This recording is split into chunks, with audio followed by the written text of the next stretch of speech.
So what is the structure of consciousness that allows you to awaken to the level that you want? What do you want? What are you going to do about it? That was the first ingredient, eh?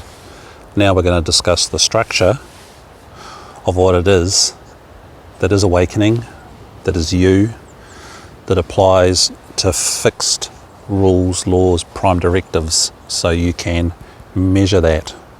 So with your volitional attention that ties these three things together, what do you want? What are you doing about it? Your structures, how to align them, what are they? What are the laws, the prime directives? That means it's really clear, so there's no vague stuff. Specific, specific, specific, which means you can measure it in your life. Then it's real. Doesn't matter what I say, doesn't matter what other teachers say, doesn't matter what meme you see on Facebook, right? This is what counts, because you're following this, because you're wanting it and you're doing something with it with your volitional attention. So, ingredient 2, structure. I'm Jason for AwakenedEssence.com, and this is how you can really come home to awakening to your desired level swiftly, because the structure applies. So you have one of these, a human body, a bag of meat. So this runs under certain fixed laws and structures that you can understand and apply. Right? And as you get through the other layers of who you are that become non-dimensional, multi-dimensional, and step 4 of correct presence practice, the divine, or as my inner child, my heart brain would call it, the divine yum yum, because that's how it feels, right? It's not definable, so it takes practice, it takes repetition, it takes consistency, and wanting to note that. So you become established, and it changes to the default situation, the default habit of you being here, of being present and aligned from. It would be good to be aligned with that, eh? That's why I'm here. Truly beautiful. From your body, because you are connected to this planet and grounded here with, which I separate out into 2 main aspects. Your neurology, feel your feet. Where's your little toe? Wiggle your big toe. Contract your pelvic floor. You know, those muscles. That gets you down into the base of your being. Because the structure of who you are as a human is based on your neurology. And because of your neurology is electric, it then connects in to all the other layers that become, well, less physical, like emotions and feelings. Thoughts, are they physical?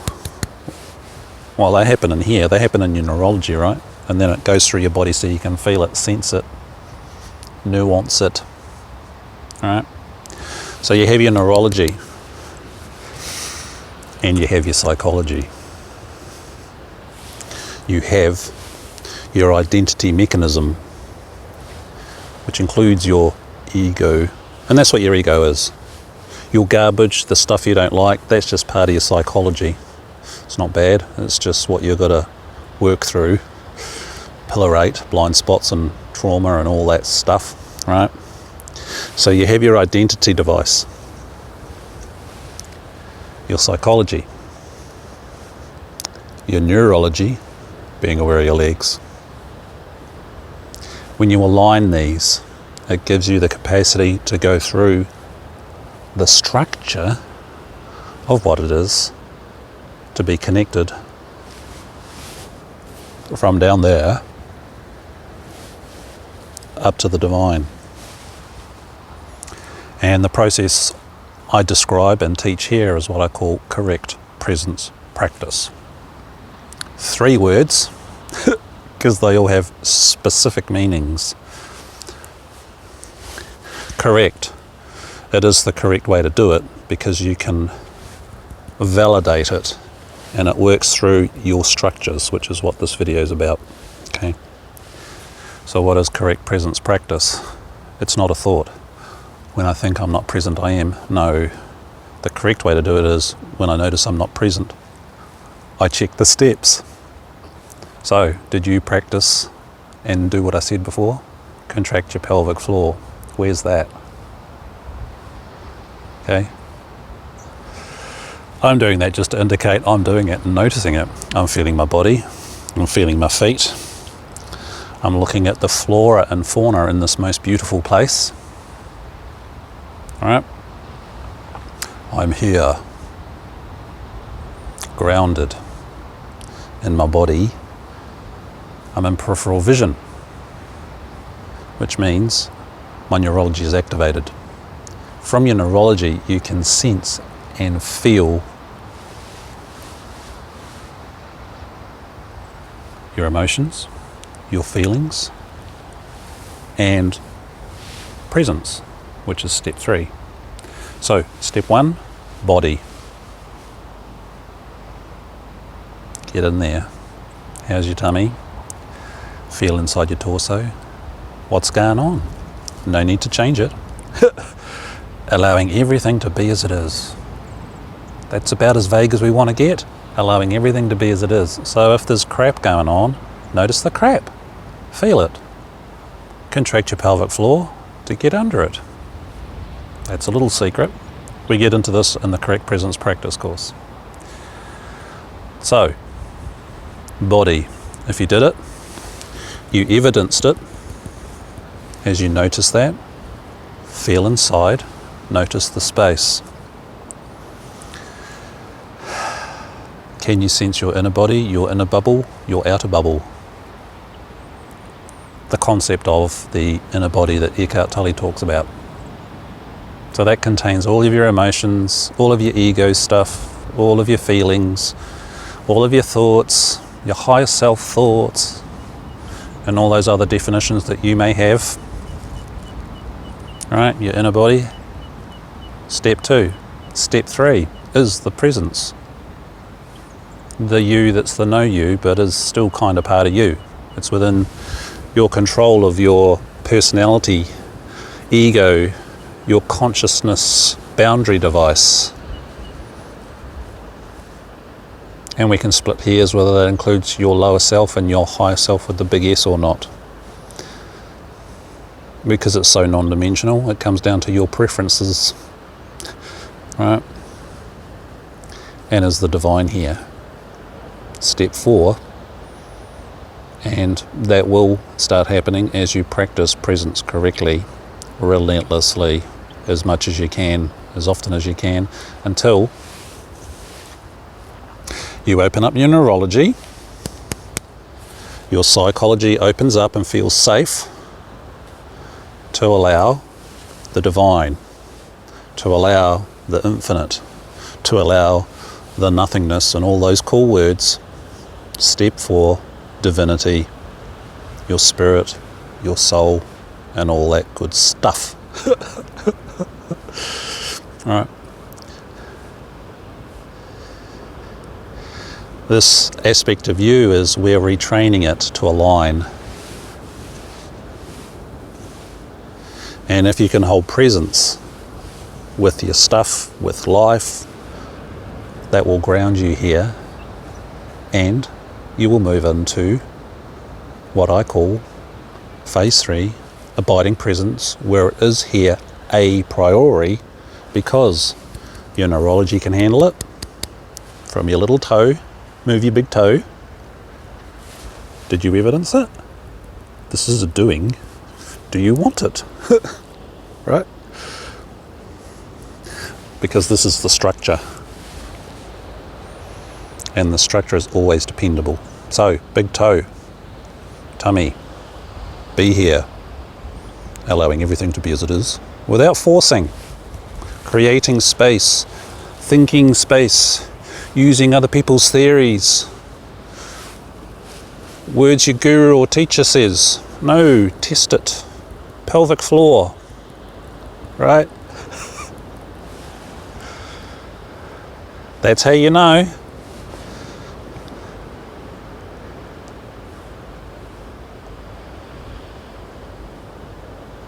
If you want it. If you didn't want it, you probably wouldn't have watched this. You wouldn't be watching this video or seen the ones before it, eh? So what the correct presence practice does is it aligns you from what is most definable, most solid, turns on your neurology, which is, I use the metaphor, it's your Wi-Fi to God. What's in your neurology? You can talk about your esoteric aspects if you want. What's between your legs or in that area in terms of esoteric things, your chakra stuff. Your root chakra. What does root mean? Earth, ground. This.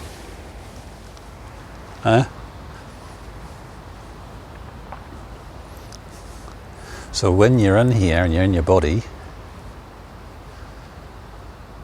move your toe, notice your feet, feel your hands. It means you can then feel the space and those other things in your body, your emotions, your pains, your traumas, and the good stuff. It's in your neurology. And as you practice this, your neurology gets better at handling whatever's going on, allowing everything to be as it is.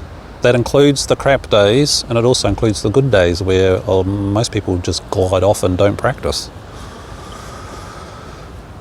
But if you want to awaken to whatever phase you want to,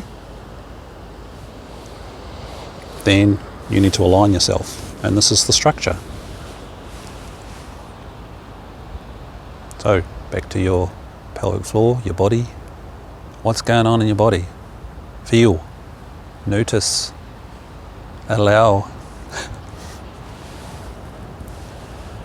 Gather the evidence. Allowing what is, without forcing, mentally creating, using theories, popping out of your body, or just not doing it. Laziness is a separate topic and a separate video. Laziness isn't using this, your volitional attention. It's just an assumption. Am I here? When I notice that I'm not present, I'm present. No, that's an assumption, that's a thought, that doesn't count. Right? Evidence. So, correct presence practice, hence the 3 words. Correct. You start at step 1, using this structure. Check the evidence. Check step 2, your inner body. Check the evidence. Is presence actually here as I feel my body and my inner body? And as step 4,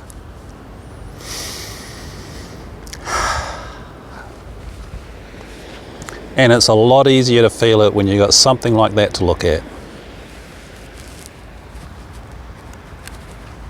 Hey.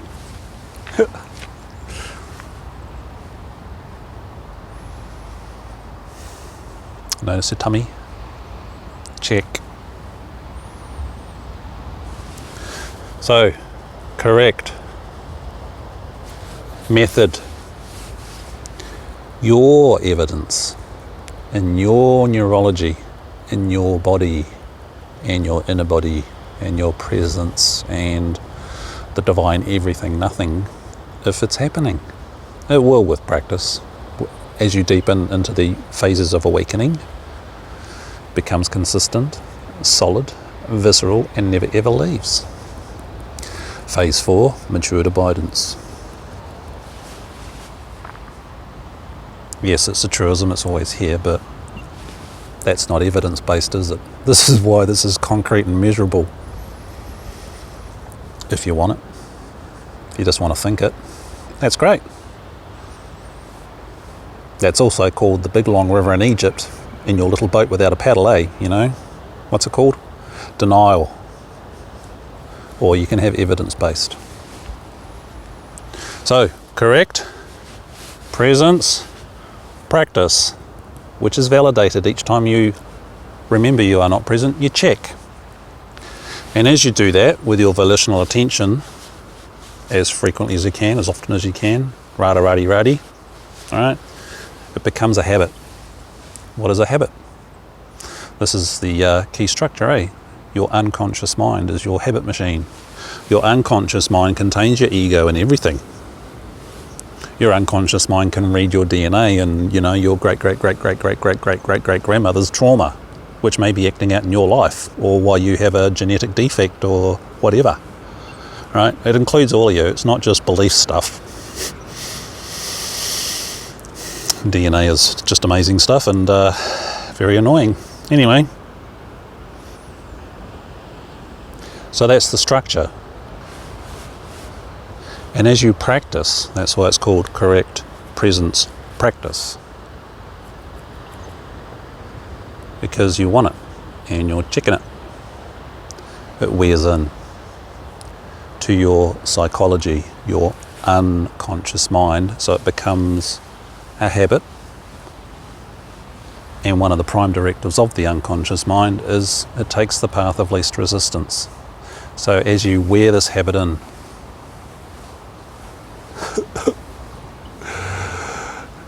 becomes normal, doesn't it? How easy is it for you to tie a shoelace? Probably pretty easy. You can probably do other things while you're tying your shoelace. You can talk and eat and talk on the phone, and it's default. Presence default unconsciously, so your unconscious mind can a priori, your neurology, because you've done it properly via step one, being grounded, your neurology is activated, therefore all your energy systems, and it also aligns your esoteric bodies, your higher mind, your higher self, your bliss body, all those energetic things, which I'm not going to discuss here, up to your soul, your spirit, and the divine. Step 4, God, or whatever your word for it is.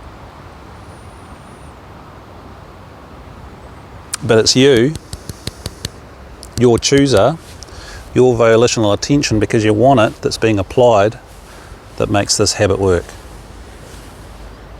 That's the structure. It's dependable, and structure doesn't change.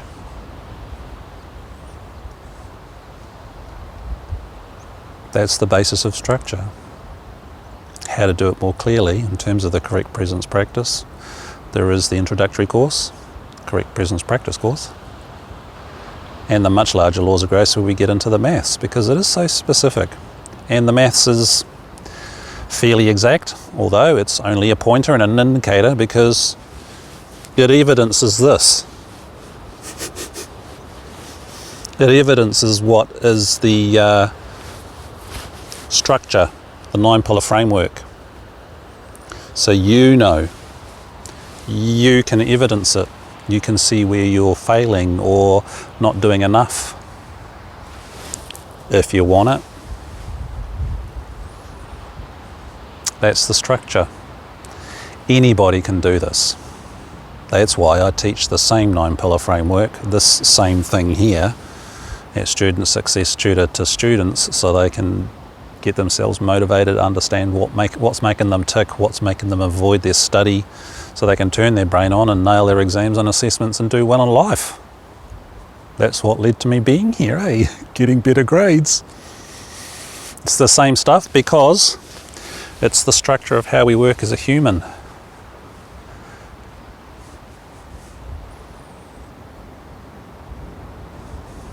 Check. That's the science, that's the maths. So grace has a number, your awakening has a number, because it makes a habit. And you can validate this for yourself by doing it and recording it in your journal, which is what I did. So that's the main structure.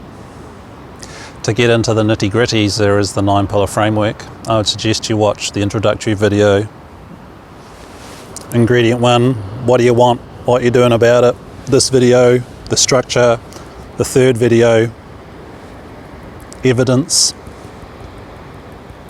And the fourth video, volitional attention. There's a whole page on that. A couple of times to get your head around it, and just notice how it filters through and if it makes sense.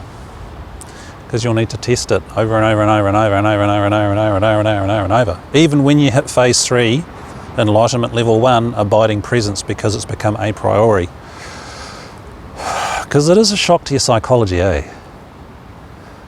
But practicing yourself there, which is what I did, means when I got there, I just thought I was in a good cycle and I just kept it up. So it deepened and I hit the matured abidance place in fairly swift order. So I'm with Adyashanti on this, and this is the second part of the structure talk, the phases of awakening. And there are 6 pages on that with lots of videos. And while it gets harder to talk about at each level, what is fixed is the evidence in life. You will be tested. Because then you're validated, eh? We're all having tests. It's been certainly, since 2020 onwards, very testing, and we've got big tests going on this planet right now. Might not be as personal for you, and for some of you it might be. Blessings to you if it is. But the pandemic was certainly a test, eh? How was your lockdown? Was your presence there? Were you grounded? Did you hold your presence while you were crawling up the walls because of lockdown?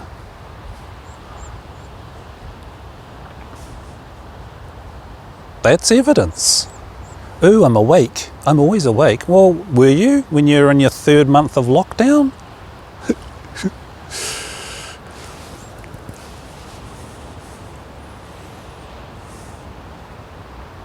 So the 9-pillar framework will explain all that more explicitly. In terms of the second load of structure is the awakening phases. Everybody starts at phase 1, got it, lost it. This is Adyashanti's words for it.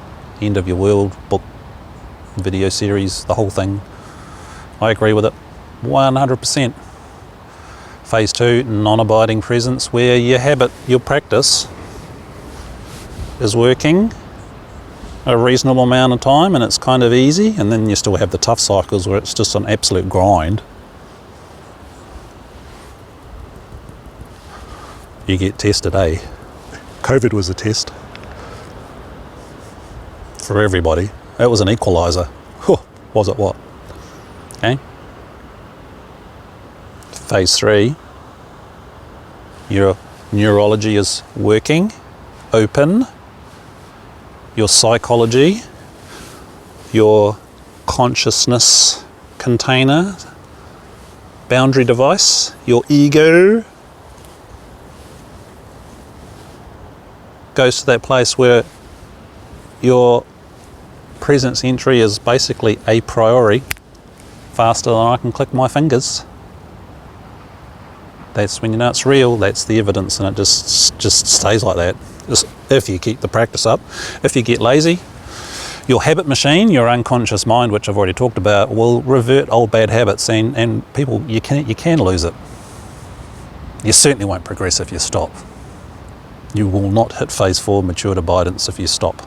As Adyashanti says, 5 to 20 years to go from phase 3, abiding presence, to matured abidance, depending on how much you use, well, his words was cubby holes that I've heard him say, or in my language, you get lazy and you stuff about, or you stay stuck in your blind spots. When I'm not present, I am. Horse crap. What's the evidence? Make it real. Horse crap's a technical word.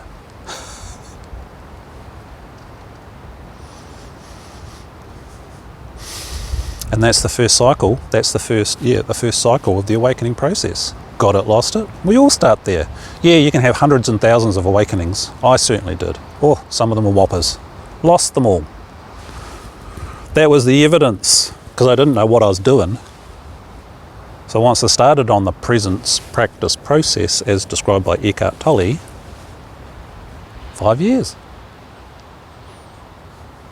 3 of it, I wasn't doing it right. Wasn't doing step 1 in the body. When I did, yeah, serious movement. Noticeably. Because actually in phase 2, non-abidance, i.e. it's not permanent, it's not default, it's still a practice, it's easy, bad, depends on the cycles. You will go through what Carl Jung talks about as the individuation process, and this is where Carl Jung's psychology is awesome, because it fits perfectly. You will go through the individuation process of your ego, and it matures, and then your higher self, or call it what you like, but this comes in, the greater you, and you individuate. And I talk about in the ego page that the ego is required, and I explain why. Hashtag me too if you're not balanced, because you think it's okay to get into other people's underwear and stuff. Some teachers do that. Some meaning quite a lot, really. Because they're not operating from their unconscious mind, their heart. What would a good person do? Evidence. What would that person think of that in 5 years' time, and will you end up in court? It's a very simple yes-no. You don't have to be an Einstein to work it out. You've just got to be your 5-year-old unconscious mind, inner child heart. Is this a good thing? In the moment, yeah, it might feel that way, eh? Or, if you're a seeker, and this is how cults form, go see the cult page.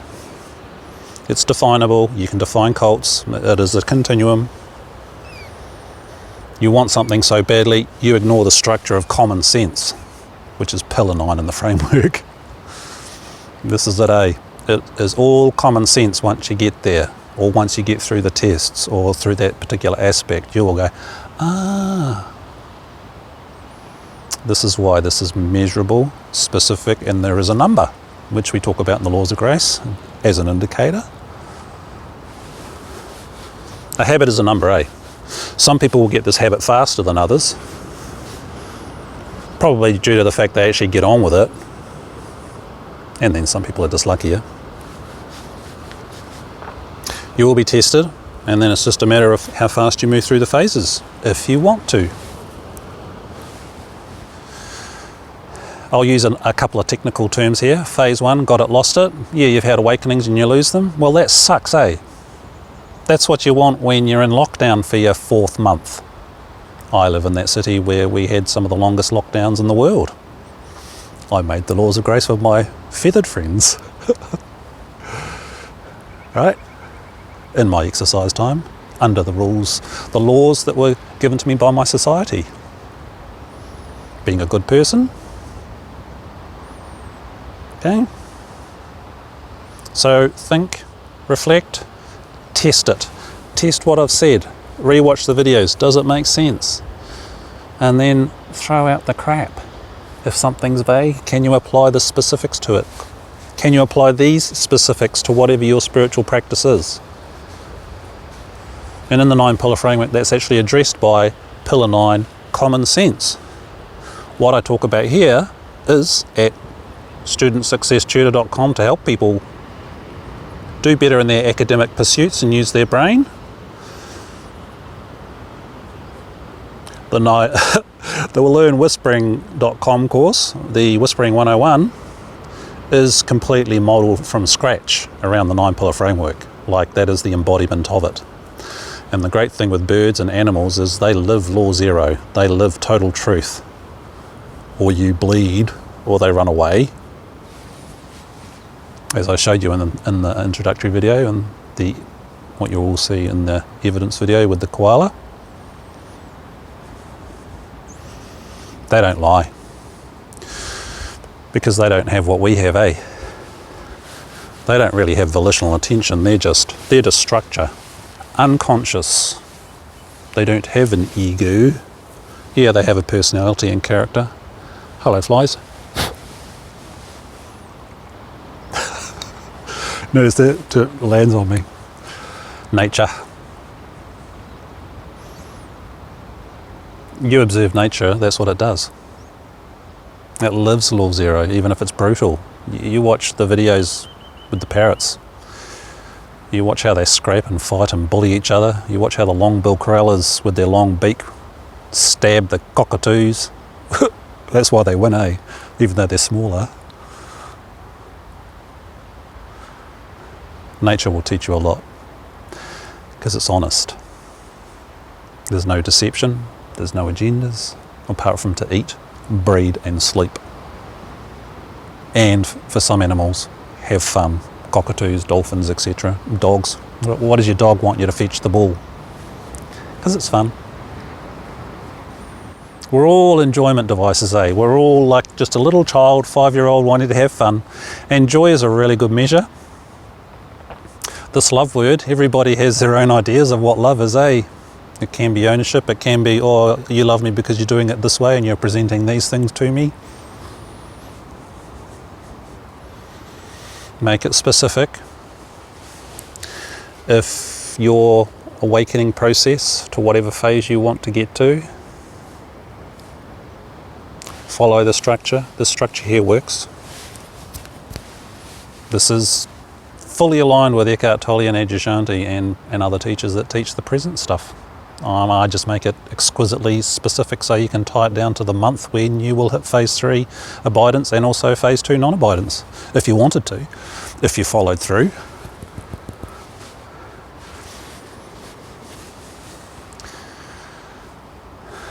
And the things that change it are, well, your law 0, self-honesty, self-responsibility, how much you practice, how much you evidence, and pillar 8, your life lessons, your soul lessons, which I call blind spots, life lessons and soul lessons. Yeah, they're your gateways to wisdom.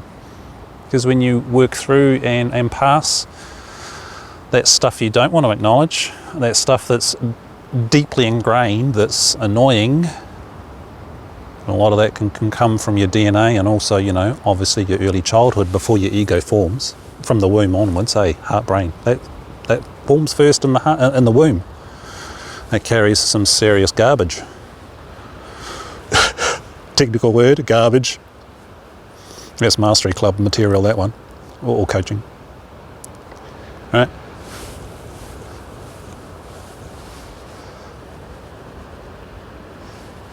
Inner child, joy. It's easier to notice joy than it is over love. If you're feeling and noticing what love is, if you know what love is, awesome. But the word joy is a little bit less polluted. Hence, I use words like divine yum yum for step 4, and all the parrots have childish names. And I do silly things, eh? Funny things. Because that is the return to innocence. That's what it means. When you're in the womb and you're a young baby, you are merged with your parents and everything. You are them. Everything is personal because there is none. You are your parents until your ego forms. And then in your teenage years, you turn into a monster and you rebel and you test. What's my boundaries? This is why our psychology develops the way it does. Why do we have a psychology? Why do we go through this developmental process? Carl Jung, and if you like other people like Sigmund Freud, yeah, all that stuff. Understand your structures and then apply what works. I can assure you, correct presence practice works, and it's fast. 5 years or less to non-abiding, to abiding presence. If you do the right stuff, coaching will help, and you do get coaching with any of my courses for at least one session, so you get feedback. So that's the structure. Test it. Test it, test it, test it for yourself. If I'm wrong, please tell me how. Specifically, with evidence in your life, because what I say doesn't matter if it's not your evidence, or any other teacher for that matter. So you can be specific if it's your evidence. Let me know. So that's number 2, structure. Pretty cool, eh?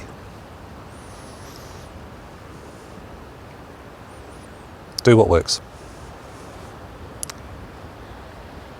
And the 9-pillar framework and all those pages there will discuss that. You can learn to do it by working with nature and getting close to things, domestic things and wild things, at learnwhispering.com. Or you can learn the same process with learning how to do well at study at studentsuccesstutor.com, because I'll use the same stuff just without the spiritual hocus pocus and all that fancy stuff that's very hard to define. So I'm Jason for AwakenedEssence.com. Amazing, isn't it? Never get sick of it.